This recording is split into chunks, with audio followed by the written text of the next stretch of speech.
¿Qué tal? Bienvenidos a Sabiduría Financiera. Hoy vamos a tocar un tema que, créanme, no es exageración. Es uno de los mayores peligros para el patrimonio de las familias en México: la protección de la pensión.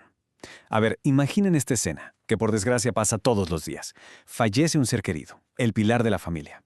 Y justo en medio del duelo, cuando más se necesita un poco de certeza, la familia va a la ventanilla del Seguro Social para tramitar la pensión de viudez y se topan con una sorpresa que les hiela la sangre, una sorpresa devastadora. Hay otra persona, con papeles en la mano, reclamando exactamente la misma pensión. Y miren, esto no es el inicio de un trámite difícil, es el comienzo de una verdadera pesadilla legal y económica que puede durar años y que hoy, justo aquí, vamos a aprender cómo evitar. Pero bueno, antes de meternos de lleno, una aclaración que es fundamental. Todo lo que vamos a presentar aquí tiene fines informativos, educativos. Esto no reemplaza de ninguna manera la asesoría de un buen abogado o de un especialista en seguridad social. Nuestra meta es dar luz, dar claridad para que se tomen mejores decisiones, porque cada historia, cada caso, tiene sus propios detalles. Este es el mapa de ruta que vamos a seguir en esta sesión. Primero, vamos a ver el problema de frente, sin rodeos, una pensión en el limbo. Después, nos vamos a ir a la raíz del conflicto, la ley contra la realidad, ese choque entre lo que dice un papel y lo que se vive día a día. Para que esto quede clarísimo, lo vamos a ilustrar con la historia de don Ernesto. A partir de ahí, vamos a analizar con lupa los errores que cuestan años, precisamente para no cometerlos. Y lo más valioso, les voy a entregar una guía práctica para protegerse, con pasos bien concretos. Cerraremos con una reflexión final: ordenar hoy, proteger mañana, porque el futuro al final del día se construye con las decisiones que tomamos hoy. Empecemos, pues, con el corazón del problema. Una familia que, además de cargar con su duelo, se estrella contra un muro de burocracia. En esa ventanilla del Seguro Social, descubren que no son los únicos que están reclamando un derecho que creían completamente seguro. Y la reacción de la institución, pues, no es investigar quién cuidó o quién emó más. Es mucho, mucho más fría. Y esta es la frase que lo cambia todo. No es un caso aislado. Créanme, es una realidad cada vez más frecuente en nuestro país. La esposa legal contra la concubina, o a veces hasta varias concubinas reclamando lo mismo. La pregunta que surge de inmediato es, bueno, ¿y qué pasa con el dinero mientras tanto? Aquí está la cruda y a veces cruel realidad administrativa. Miren, ante la más mínima duda, o cuando hay dos reclamos al mismo tiempo, el IMSS activa un protocolo de autoprotección. ¿Y qué significa esto? Que suspende, niega y congela la pensión. Así de simple. Ese dinero, que representa décadas de trabajo, de levantarse temprano, de sacrificios, se queda atrapado en un limbo burocrático. Se queda inaccesible, ni para una parte ni para la otra. ¿Y hasta cuándo? Hasta que un juez, después de un juicio larguísimo y muy costoso, que puede durar meses o incluso años, diga la última palabra. El resultado es un desgaste emocional terrible y económicamente, pues, es un desastre. Un tiempo muy largo sin recibir ni un solo peso. Muy bien, vamos a sumergirnos ahora en la parte legal.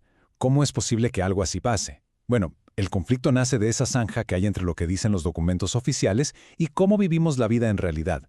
Es un verdadero choque de trenes entre el papel y las relaciones humanas. Primero, lo básico. La pensión de viudez es una protección de seguridad social. Es un derecho que se ganó, No es un favor ni una limosna del gobierno.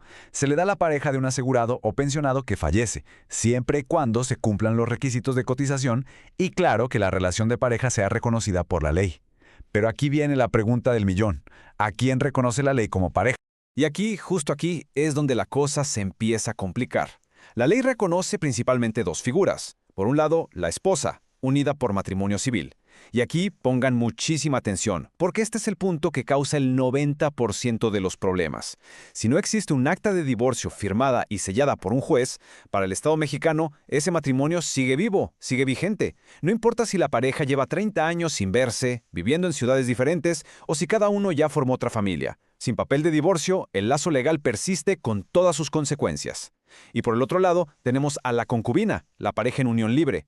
Para que esta figura se reconozca, se necesita una convivencia de al menos 5 años, o haber tenido hijos, y en estricto derecho, ambos tendrían que estar libres de matrimonio. Es en este último pedacito donde miles de historias de vida chocan de frente con la ley. Ahora bien, aquí es donde el asunto se pone todavía más interesante, desde el punto de vista de la justicia.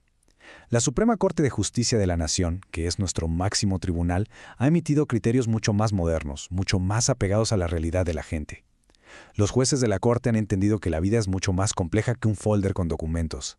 Han dicho que el derecho a la seguridad social debe proteger a quien de verdad hizo una vida en común, a quien cuidó, a quien acompañó.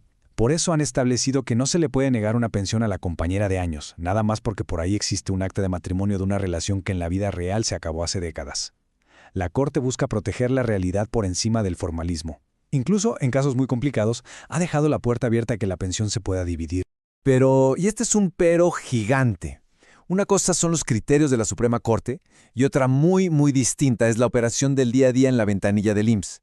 El personal administrativo, cuando ve un conflicto, no se va a arriesgar a interpretar la ley como un juez.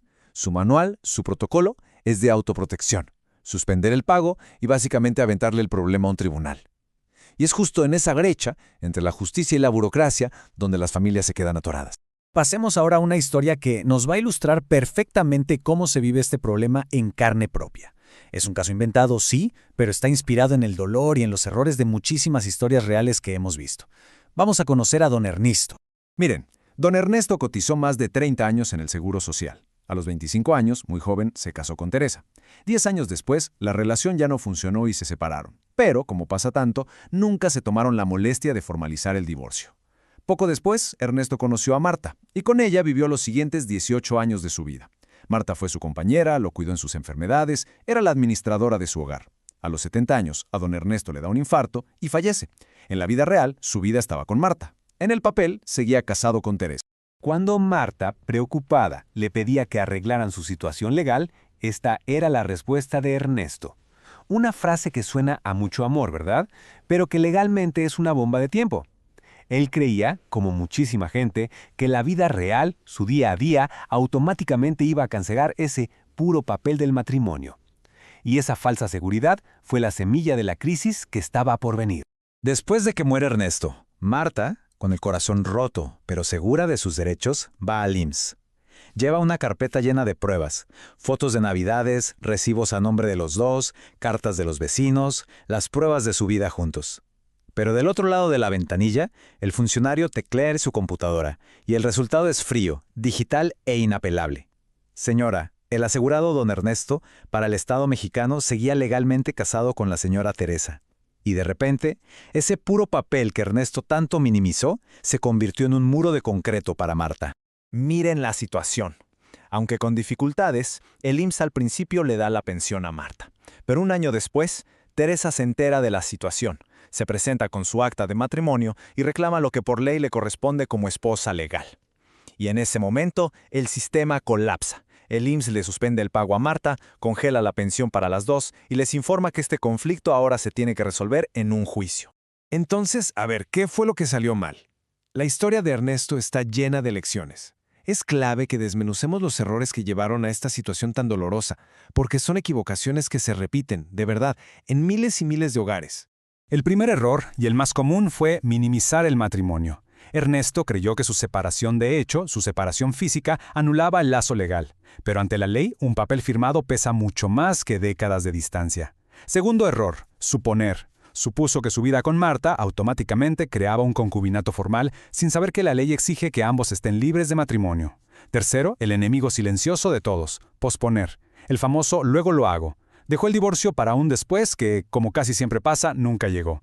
Cuarto, un error técnico que muchos cometen, ignorar. Nunca registró a Marta como su beneficiaria para servicios médicos en el IMSS. Este trámite, que es gratuito y sencillo, habría sido una prueba fuertísima de su relación ante la institución. Y quinto, una falsa esperanza. Creyó que si había un problema, el IMSS iba a actuar como un mediador justo y dividiría la pensión. La realidad es que la institución prefiere lavarse las manos y pasarle el problema a los tribunales. Bueno, ya entendimos el problema, ya vimos sus consecuencias, que son devastadoras. Ahora vamos a lo más importante, la solución. Esta es una guía práctica con acciones bien concretas que se pueden empezar a tomar desde hoy mismo para que esta historia no se repita en sus familias. Vamos a ver con calma estos pasos, que son el escudo protector de su patrimonio. Paso 1. Aclarar. Hay que hacer un ejercicio de honestidad. ¿Cuál es el estado civil real y qué dicen los papeles oficiales? Esa brecha hay que cerrarla. Paso 2. Actualizar. Hay que tramitar actas recientes de matrimonio, divorcio, defunción. El IMSS siempre las pide con una antigüedad no mayor a unos cuantos meses. Paso 3. Documentar. Si se vive en unión libre, es vital juntar pruebas, contratos de renta, estados de cuenta juntos, credenciales con el mismo domicilio, todo sirve. Paso 4. Registrar. Este es un paso poderosísimo y que casi nadie hace. Den de alta a su pareja como beneficiaria en el IMSS, en vida. Es una prueba contundente. Paso 5. Organizar. Creen la carpeta de seguridad social que ahorita vamos a detallar. Paso 6. Asesorarse. Jamás, óiganlo bien, bajo ninguna circunstancia firmen una renuncia de derechos o un convenio sin que lo revise un abogado especialista. Podrían estar firmando su sentencia. Paso 7. Hablen del tema en familia. Son pláticas incómodas, lo sé, pero un minuto de incomodidad hoy puede evitar años de pleitos mañana. Y paso 8. Si al hacer esta revisión detectan un riesgo, actúen, no se queden paralizados. Empiecen hoy, con un pasito, como buscar esa vieja acta de matrimonio. Ahora, lo que es realmente interesante de esto es lo simple y lo poderosa que es esta carpeta de seguridad social.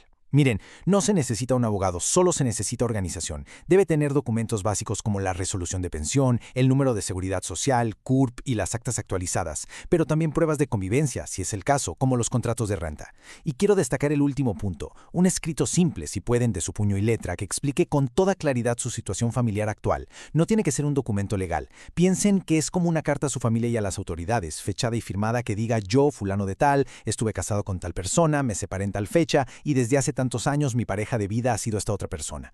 Este simple papelito, guardado en la carpeta, puede ser una guía que le ahorre a su familia años de confusión en el momento más difícil. Ya estamos llegando al final de este análisis. El mensaje central es muy claro. Las acciones que se toman hoy son las que van a proteger a la familia mañana. Se trata de no heredar problemas, sino de dejar un legado de paz y de claridad. Esta frase resume a la perfección nuestra filosofía. El conocimiento es poder. Estar informado no es una vacuna contra los problemas, claro que no, pero sí es la mejor herramienta para enfrentarlos. Nos coloca en una posición de fuerza, no de víctimas, para poder defender lo que por derecho nos corresponde. Si esta plática les ha parecido útil, por favor no se guarden la información. Compártanla. Piensen en sus hermanos, sus compadres, sus amigos jubilados, sus excompañeros de trabajo. Les aseguro que más de una persona que conocen podría estar en esta misma situación de riesgo y ni siquiera lo sabe. Un video compartido a tiempo puede cambiar un destino. Suscríbanse a Sabiduría Financiera y activen las notificaciones para que no se pierdan nuestros siguientes análisis.